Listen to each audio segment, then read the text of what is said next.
सुप्रभात पिले माने। आज आमे प्रथम श्रेणी साधारण ज्ञान विषयर द्वितीय अध्याय आम परिवार प्रसंगटीर अभ्यास कार्य करिबा। पूर्व कालांश गुड़िकरे आमे परिवार विषय परिवार संपर्कीय मान विषय सबकि जानिले। ताहले आज आमे यार अभ्यास कार्यटी को करिबा। एही अभ्यास कार्यटी मोट उपरे 20टी प्रश्न रही। एही प्रश्न गुड़िकर उत्तर गुड़िकु मु तुमको गोटी गोटी करी कहबी एवं लिखिबी। तुमे माने देखिबो एवं सुनिबो। ताहले एबे आरंभ करिबा। प्रथम प्रश्न हेउची तुम बापांकर सान भाई को तुमे कौन कुह। उत्तरटी है दादा बा काका। आमे हम बापा सान भाई को दादा कई दादा कही था आउ कई काका मध्य कही था। प्रश्न नंबर 2 तुम बापांकर भौणी तुमर कौन हेबे। उत्तरटी है पीयूसी। आमे हम बापा भौणी को पीयूसी बा पीयूसी नानी बोली कही था।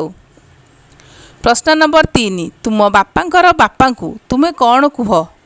उत्तरटी है जेजे बापा बा जेजे बा बुढ़ा बापा। आमे कई जेजे बापा कही था कहीं जेजे कही था आउ कई बुढ़ा बापा मध्य कही था। प्रश्न नंबर 4 तुम बापांकर माँ को तुमे कौन कुह। उत्तर है जेजे माँ बा बुढ़ी माँ।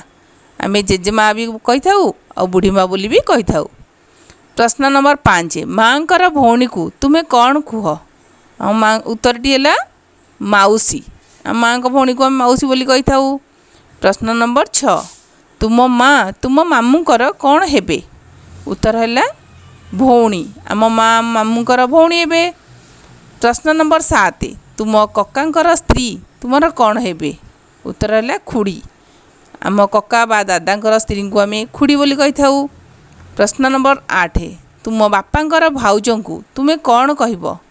उत्तरटी है बड़ बो बा बड़ माँ। बापांकर भाउजों को आमे बड़ माँ बड़ बो बोली कही था। प्रश्न नंबर 9 तुम माँकर भाउजों को तुमे कौन कहब। उत्तर है माई। आम माँकर भाई को आमे मामू कही था तेणु तांको स्त्री आमर माई हेबे। प्रश्न नंबर 10 तुम बापा तुम माईंकर कौन हेबे। उत्तर है नणदेई। कारण आम माँ आम माईंकर नणद हेबे तेणु आम बापा नणदेई हेबे। प्रश्न नंबर 11 तुमे तुम अजांकर कौन हेब। उत्तर है नाती बा नातुणी। आमे आम अजांकर नाती बा नातुणी हेबा। प्रश्न नंबर 12 तुम बापांकर बड़ भाई को तुमे कौन कुह। उत्तरटी है बड़ बापा। आमे आम बापांकर बड़ भाई को बड़ बापा बोली कहू। प्रश्न नंबर 13 तुम बापा तुम आईंकर कौन हेबे। उत्तरटी है जुआई।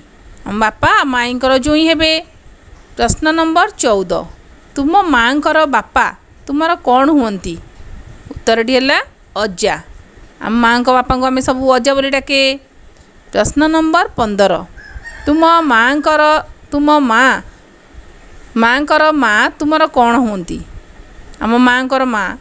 उत्तरटी है आई। आम माँ को माँ को आम आई बोली कहू। प्रश्न नंबर 16 तुम माँकर भाई तुमर कौन हेबे। उत्तरटी है मामू। आम माँकर भाई को आम मामू बोली कही था। प्रश्न नंबर 17 तुम देह असुस्थ हेले घरे किए तुमर सेवा करती। उत्तरटी कौन हेब। आम परिवार समस्ते आम सेवा करती। उत्तर है आम परिवार समस्ते। आम देह जितेबाला खराब हुए आम घरे घरे माँ बापा दादा खुड़ी समस्ते आमर सेवा करती। प्रश्न नंबर 18 तुम मामूंकर पुओ तुमर कौन हेबे। उत्तरटी है भाई। आम मामू को पुओ को मामू पुओ भाई बोली कही था। प्रश्न नंबर 19 तुमे तुम खुड़ींकर कौन हेब। उत्तरटी है पुतुरा बा झियारी।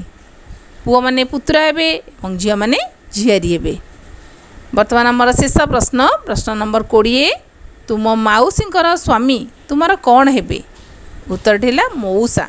माउसी स्वामी माने माउसी स्वामी है आमर मौसा हेबे। माउसी मौसा आम जानिचे। पिले माने वर्तमान आमर अभ्यास कार्यटी सरीगला।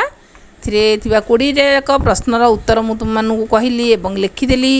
तेणु वर्तमान तुम मानकर काम है यही प्रश्न गुड़ी को तुम्हें भल भाव अभ्यास कर आग को परीक्षा आसूची परीक्षा पाई प्रस्तुत हेब एवं तुमर दैनंदिन जीवन रे मध्य यही सब संपर्कर नामକୁ व्यवहार करने पड़ो।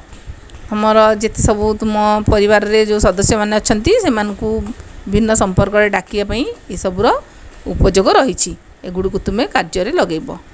बर्तमान मोर ये कालांशटी को मुझे रखुची। शुभ विदाय। धन्यवाद।